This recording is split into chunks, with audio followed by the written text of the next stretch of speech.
hope everyone will break if you had some time off. And welcome to the first session in our new webinar series. So for those of you who don't know me, my name is Katie and I'm one of the senior HubSpot consultants here at Boom. And in this webinar series, they're going to run, apart from today, on the first Thursday of every month. And I'm essentially just going to be taking you through the latest product updates in HubSpot and showing you how you can use them in your portal and how you can optimize your portal with some of the updates. But please feel free to drop any questions that you might have in the chat as we go through, and then there'll be time for Q&A at the end as well. Or you can also email us directly after the session, so we'll include our contact details at the end. But without further ado, let's get straight into it. And first of all, I'm going to be focusing on the live updates, which are already in your portal. And as we go through, I'm going to be telling you which subscriptions and which hubs they apply to as well. So we're going to start off with one of the Service Hub updates, and this actually relates to the help desk. So support teams often don't just need to organize tickets by ticket properties, which is what you've only been able to do up until now. So you've only been able to create custom views based on actual ticket properties. But sometimes service teams actually need to be able to segment based on who the customer is. So for example, they might want to only create a specific view of their tier 1 customers, or maybe based on the companies that they own or the industry that that company is part of. So now what you can actually do is go into here and you can set up your own custom views, which are specifically based on either contact or company properties. So I've just created a quick example in our portal here. So when you are in the help desk, if you scroll down to the left-hand side here and go to create a new view, you should now be able to, if I just type in test, you should now actually be able to go in and add filters based on not just your ticket properties, but also contact and company properties as well. So you'll see that I set up an example here of just our customers, which are in the membership tier elite. And this will just literally show those tickets that are relevant. So it's a nice simple one, but I thought it was really helpful, particularly from an organizational perspective. To access this feature, you will need a service seat and you'll also need custom view permissions. Otherwise, you won't be able to create those views in the first place. But that's available to all Service Pro and Enterprise users. Moving on to the next update, and this is more of a marketing sort of CRM feature, but it is available to all hubs and tiers. But HubSpot are essentially introducing a setting that allows customers to control how HubSpot actually processes form submissions from excluded IPs and referrers, and also whether or not they count as spam. So they did actually release a feature earlier on last year that would essentially mark all form submissions from excluded IPs and referrers as spam. But that did introduce a bit of a limitation for customers when they're trying to strike a balance between testing their forms, but also excluding the analytics from test submissions. So this new setting essentially offers customers the flexibility to treat form submissions from excluded IPs as spam, or treat them as not spam, but just exclude them from your analytics so that you can test your forms, but just not have them count towards your actual analytics when you go in to look at the results of those forms. So again, another nice, really simple update, but you can find this in your settings. Underneath forms, there is a specific setting here for submission settings, and you'll just find this new one at the bottom and you can toggle it on from here. Next update is one for mainly Sales Hub, and this is available for enterprise users of Sales Hub. And this essentially allows you to create single object reports that are based on deal splits, but also add goal lines as well to track your performance against those revenue targets. And this is quite a common limitation previously. I think a lot of my customers had in that teams had set up deal splits so that they could track their sales rep performance, but they weren't very easily able to actually create reports with goal lines on those deal splits. So it required a lot of manual workarounds so that you could actually measure performance against those targets. So now when you go in to create a report, when you choose the single object report builder, you can choose your your data source, sorry, as deal splits, and you can create a report a little bit like this. So this one is just looking at the amount sold in company currency by deal split. And you'll see here from the screenshot that underneath the comparison section, you'll have the ability to go in and then add in a reference line on those deal splits now. So you can pick goal here, and then you can choose the specific goal that you want to show on that report. So it just allows you to build dedicated deal split reports without sort of hitting those custom report object limitations, and also add those goal lines directly to your report so you can visualize performance. So I thought that was another nice one that's worth mentioning. The next one I wanted to show you as well is a new email property, and this is essentially sequence ID. You might have seen this if you're like me, I've seen this mentioned a lot on LinkedIn. But essentially what this allows you to do is identify whether your one-to-one emails that you've been sending out were actually sent as part of a sequence or if they were just sent as a manual sort of one-off email. And if it was captured, if it was sent as part of a sequence, it will actually capture the specific sequence ID. So you can now actually filter and report on emails based on their association with sequences. So it's really helpful because not only does that allow you to segment your email performance by sequence versus non-sequence emails to see which ones have the higher open and conversion rates, but it also means that you can build reports on that as well. So you can isolate sequence-driven activity versus non-sequence-driven activity. All historical email data has also been backfilled with those values. So you don't have to worry, it's not something that only applies going forward. Any emails that have been sent in the past now should have that. And the way that you can find that, so when you're in your CRM index page, if you toggle onto the emails view, you should then be able to customize the columns, and it should be live in everyone's portal. It's available to all hubs and tiers. So if you just search for sequence ID, you'll be able to pop that in there. And you can just see here as an example of the index page, you can see that this particular email was sent as part of the New Year's sequence. So again, a really nice one for when you're actually going in to report and analyze on the performance of that sales activity. And sticking to the analytics theme, the next one is segment analytics. And this is another one, again, available to all hubs and tiers. You might have already noticed this in your portal, but there's essentially this new Analyze tab in your segments, which was previously known as lists. And what this does is it provides insight into how your segments are used across channels, how they're actually progressing through the buying journey. So how many are moving from, let's say, an MQL to an SQL into a customer, and also what overlap exists between segments. There was a really nice, I haven't got it in this screenshot, but there's a really nice Venn diagram as well. So you can pick up to 2 or 3 segments and it will show you where the overlap is. So if contacts and companies do exist across multiple segments, you can kind of drill down into that and see how big that overlap is. And it also pinpoints any segments that require attention. So maybe there's been a big increase in the number of people that meet the criteria for that segment, or maybe a lot of people have recently left that segment, so that you can then go into that and drill down into why that might be. So to find this, if you just navigate to your CRM on the main nav bar, go into segments, click into your Analyze tab here, you'll then be able to see all of the segments you've currently got in use, where they're actually being used as well. So are any being used in workflows? Are any being used as part of your smart content in your emails and your landing pages? And also then the analytics around that. So you'll see a bit of a segment journey report here. So as I said, available to all hubs and tiers. The only limitation is that this report here, which shows you the sort of Sankey diagram of the segment journey, is only available to pro and enterprise users, but everything else should be available for all hubs and tiers, which is quite nice. So next update in the live one, this is a really nice and simple one, but one that I have been asked about quite a lot. So towards the end of last year, HubSpot introduced the new bookmarks feature where you can highlight over specific areas that you visit quite frequently. Maybe it's the sales workspace if you're a sales team member, maybe it's campaigns if you're in the marketing team, but you could essentially hover over it and add it to your bookmarks so that you can easily access it. But the order was always just in the order that you actually set those bookmarks up. You weren't able to reorder them. So now what you'll find when you hover over bookmarks is this section at the bottom which says manage, and that will basically allow you to go in and click in on the dots next to the name of the feature, you can then just reorder them in a way that makes sense to you. So again, it's a really small one, but a big time saver and very nice for teams, making it as accessible and easy for them to use as possible. And again, that's available to all hubs and tiers.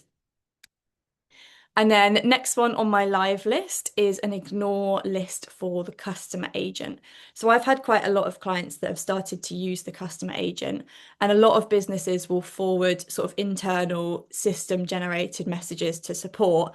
And obviously customer engagement sort of agent engaging with those unintended messages is going to waste credits, because you might find that there's a lot of irrelevant interactions that are going straight to the customer agent. It's causing you to spend credits, it's causing you to spend money that you don't necessarily need to spend. So what this update allows you to do is basically add in entire emails or domains that you want to just completely ignore from the customer agent, so that it only handles genuine customer conversations, reducing that noise, lowering costs, and also improving the quality of those automated interactions. So you'll find it when you're in the customer agent, you'll find it within the manage tab. It's just at the bottom here underneath channel settings and then email. And this is where you can then add in the emails or domains that you want to exclude. Once you've added it to here, so when a new conversation arrives, if the sender matches an entry on that ignore list, the customer agent will just automatically transfer the conversation to a human agent. No AI credits will be used, and the customer agent just won't send a reply. So no additional action is needed. So again, another fairly small update, but quite a valuable one that could save you a lot of money, especially if you are getting a lot of spam, a lot of irrelevant things coming through the customer agent that are consuming credits quite quickly. And that's available for professional and enterprise hubs that are obviously using the customer agent with credits. This is a really nice one, this next one, and this is enrichment property mapping. So towards the end of last year, HubSpot made the ability to enrich your data free again. It previously consumed credits, they then made it free. So of course, a lot of people started to use that, but it was quite inflexible in terms of what you actually overwrote, which properties it enriched, and also whether or not it would overwrite existing values or leave them alone. You didn't really have much control over that. But obviously, customers need flexibility to directly, change the fields that they want. Maybe they want to map those to custom fields so that they're enriching their own fields rather than the HubSpot sort of default ones that they provide. And also to avoid unwanted overwrites as well, because they might have their own data sources which are also feeding in. They don't want HubSpot's enrichment to overwrite some fields, but maybe they do for others. So this just gives you a little bit more control over what you do and don't overwrite and where that maps to. And I do have a bit of a demo here as well that I just wanted to show you. So you can find this in your settings underneath data management and then data enrichment. And you'll see here there is another tab which is just called mapping.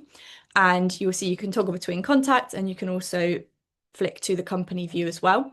But what this does is it shows you the enrichment properties that HubSpot is currently enriching, and then which HubSpot property you want that to map to. So for things like first name and last name, great, that might be fine. You might not have a custom property you want that to map to, but I know a lot of organizations in particular, for example, employment seniority, they may have their own custom properties that they want that to map to, such as job seniority, or particularly on the company side, industry, they might have their own custom property set up for industry and they want it to enrich that rather than HubSpot's own default provided one. So you can now go in and you can choose whichever property you want that enrichment to map to, whether that's a standard HubSpot property or one of the custom ones that you've set up yourself.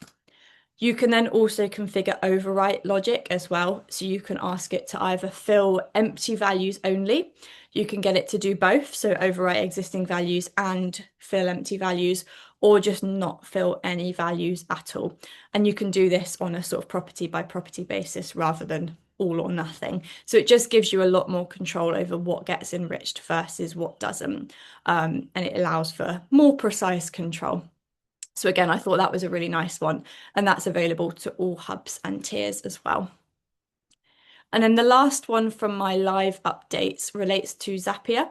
So for those of you who don't know, a lot of people might be using this already, but Zapier is essentially a third-party app that allows you to connect HubSpot with various other platforms. So things like SurveyMonkey, Monday.com, and so on and so on. And with this update, HubSpot has essentially just unlocked more ways to connect your tools and giving you greater flexibility because you can now essentially create smarter and more precise automations. So what HubSpot has done is essentially just unlocked more support for the newer CRM objects that were released last year. So things like appointments, carts, the services, and the projects object, they've now added those in as part of Zapier so that you can use them as triggers and as actions as well in HubSpot. And as HubSpot continues to obviously add more functionality with all of these product updates, this work will significantly reduce the time that users have got to wait between each feature launch and then obviously being able to actually set up those automations within Zapier. So another simple update, but I thought it was worth calling out. And that again is also available to all hubs and tiers. So for the second half of this webinar, I wanted to focus on the beta features. And if you aren't sure where to find the beta features and where to opt in, if you just click on your account name in the very top right-hand corner, you can then scroll down to where it says product updates. And this will basically take you to a big page where you can find all of the updates. There is a section on the left where you can filter based on what is in beta. And then you'll see there's a little button next to specific features that are in beta that says join beta. And you can choose whether you want to enroll your entire account or just yourself so that you can trial it out first before you enable it for everybody. But you do need to be a super admin enabled to be able to do that. So it's just worth mentioning where you can find those. So again, starting off with Service Hub, we've had quite a lot of updates to the help desk. The first one that I wanted to mention is that there's been some updates to basically how you can search for tickets. So HubSpot has essentially introduced a set of enhancements that are making it a little bit faster and easier for support teams to find the right tickets. Because often it can feel like looking for a needle in a haystack sometimes, especially if you've got a really big high volume channel with lots and lots of tickets coming in throughout the day. A lot of customers had expressed that the search experience was quite inefficient, very hard to navigate. So these improvements aim to address those challenges. So the first thing that you've got is a narrow results filter. So pre-search filters like this that you can go in and add to reduce the noise from the start. So you just basically surface the most relevant results. So for example, here you've got quick filters by ticket name, message, notes that are stored against tickets. And you can even ask it to only search closed tickets rather than open tickets if you need to find something that has been said in the past. So that just helps to reduce the noise, but also improved search interactions as well. So there is now a more intuitive and predictable flow that makes it a little bit easier to apply filters, understand why results are appearing, and then also refine your queries. So hopefully, again, another small one that's available for pro and enterprise users, but should help make the whole experience a lot more seamless. The next one that I wanted to call out as well on Service Hub, and particularly the help desk, is assignment details. So when assignments don't land where you expect, it does slow teams down because there's a lot of escalations. Support managers usually need to know things like, okay, which routing rule matched for that person to receive that ticket? Was the agent available? Was it their capacity or was it the skill set based rules that led that ticket to being routed to that particular person? It could be due to a number of different reasons, especially if you've got really complicated routing setup. And instead of digging through settings or trying to recreate scenarios, this update essentially gives you an immediate, accurate explanation of what happened using HubSpot's AI. So it just makes it a lot easier to find out why a ticket was routed to a particular agent, diagnose misrouted tickets, and also train new team members as well on how routing decisions are made. So I did just put together a quick demo as well that I wanted to show you. So I just submitted this test ticket here, reset password. If I then go into that ticket in the help desk, you'll see that that thread was reassigned to my colleague Clorinda. And there's this new button next to it that says assignment details. And if I click on that, HubSpot is going to give me an AI summary of exactly why that ticket was routed to that person. So in this case, it was routed to Clorinda using an owner-based routing rule that we've got set up. And that was triggered by the channel itself. So we can see here that the system confirmed that Clorinda was available at the time. She also had capacity, and that was selected based on the random distribution rule that we had set up. So I thought that one was really cool, especially for big teams, as I say, where you've got really complicated routing rules as well. Another thing that you can do as well directly from the help desk is block and unblock senders. So when you are in the help desk, underneath the actions section here, what you should see is a new option in the drop down where you can block the sender and delete the ticket.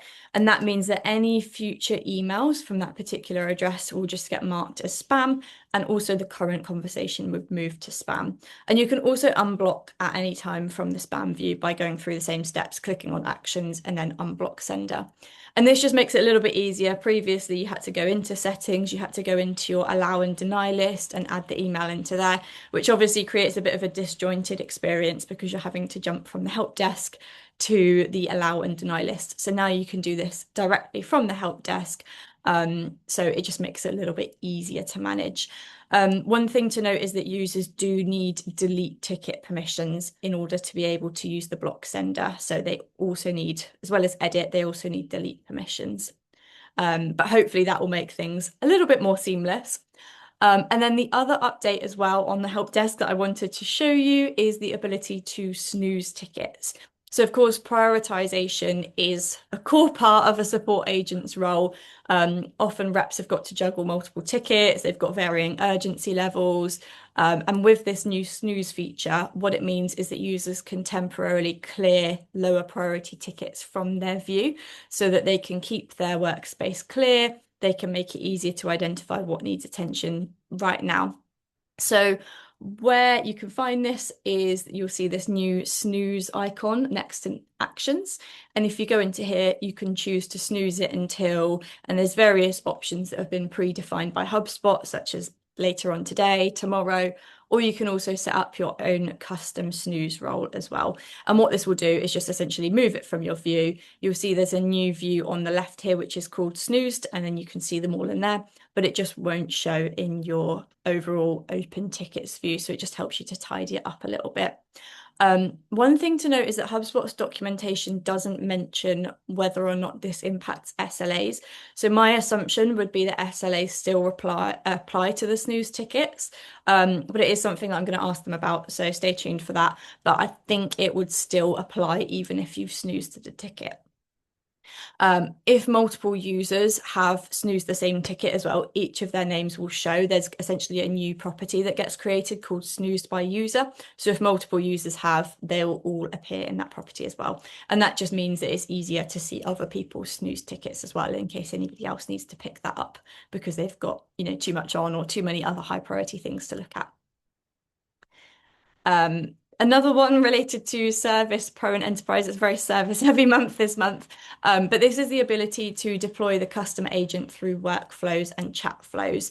So as part of your automated processes, if you've got logic in place, for example, let's say your free users you want to assign to the customer agent and any of your existing customers go to a human, or maybe it's outside of working hours, you want the customer agent to apply, but otherwise they should go to a human. This basically allows you to set that up. So I did create a quick example of a workflow, and it allows you to basically create that action directly in a workflow or in a chat flow as well. So here I've essentially just said if the conversation status is open and their membership tier is bronze, so in this case the lowest membership tier, we're just going to assign that ticket straight to the customer agent, and I've assigned it to our customer agent, Luma. So that just allows you to be a bit more specific in terms of who gets the customer agent and who gets a human. Some other good use cases for this as well is controlling your credit spend. So you might not want the customer agent to go to every single conversation, like I mentioned earlier. So this allows you to sort of allocate your customer agent usage more strategically, and also just deploy it in conversations where it's actually going to have the most impact and not every interaction. Another one on the customer agent as well, just a really small one, but you can now also set clear boundaries for when the customer agent is active. So if that's business hours, maybe it's after hours and you want humans to work during business hours, You can basically set up any custom schedule that is going to fit your business needs. So key use cases that sprung to my mind for that update was gradual rollout. So you can progressively introduce the customer agent on any communication channel. So it allows you to basically evaluate performance and build confidence before you roll it out full time. But also for out of office as well. So you could configure the customer agent to only engage with customers outside of business hours to allow you to basically extend your team's coverage without adding to your team's workload. So where you can find this, you can navigate to the deployment screen underneath manage and then deployment. And then in the channels table, you'll basically see this new tab here called working hours. And that's where you can set that up. And again, that's available for Service Pro and enterprise users. Last few now. So the first one I wanted to mention is refining suggestions for dedupe. So previously, portals with loads and loads of identified duplicates had no way of basically rejecting duplicate suggestions in bulk. So it made it quite hard to manage and clean up large volumes of duplicates. So this update essentially reduces duplicate clutter, and it also allows new duplicates to be identified and also just lower the back-end computational load by reducing the number of records for you to review. So just wanted to show you in here, and this is available for all hubs, professional and enterprise users. But I'm in here, I'm in my data quality manage duplicate section, and you can do it for both contacts and companies. But if I go to actions, you'll see the new beta here, refine suggestions. And you can basically select up to 3 properties. It could be default HubSpot properties or your own custom properties. And what that will do is then refine the suggestions that it's surfaced based on what matches exactly between those properties. So I could use, for example, member ID, and HubSpot will then just refine the things that it's already recommended based on cases where member ID matches. If you do have Data Hub Pro or Enterprise, you can also create your own custom rules as well, which basically look for new duplicates based on rules that you configure. So you can again choose up to 3 properties for contacts and companies, and it will check for duplicates based on those. But the standard feature just applies to the existing duplicates that it surfaces. But again, very helpful, I think, especially when you go into here and it's got over 2,000 duplicates. Obviously, it only shows 2,000 at a time, so it just allows you to be a bit more specific and basically reject unrelevant ones by default. The next one that we've got here is the ability to restore property edits for bulk changes. This is one that I had quite a lot, particularly when mistakes are made through imports or from a workflow being switched on, and you need to revert the changes quickly. Before this feature, you basically had to go in to the property history for the property you've edited, export that, and then re-import the old values, which made it quite tricky and quite time consuming. This is available for enterprise users, but what it allows you to do is basically prepare a restore. You can choose whether or not you want to do that based on an import or workflow. I set one up earlier yesterday, which is based on a workflow that I ran, just changing contact owner based on membership tier.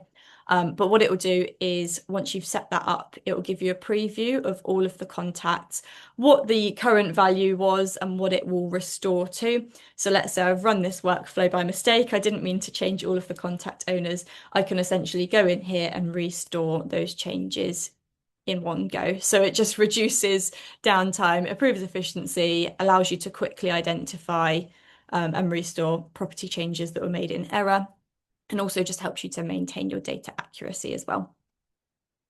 And then last few, I know we've just come into the end of the webinar, but we've got a couple of updates on line items as well.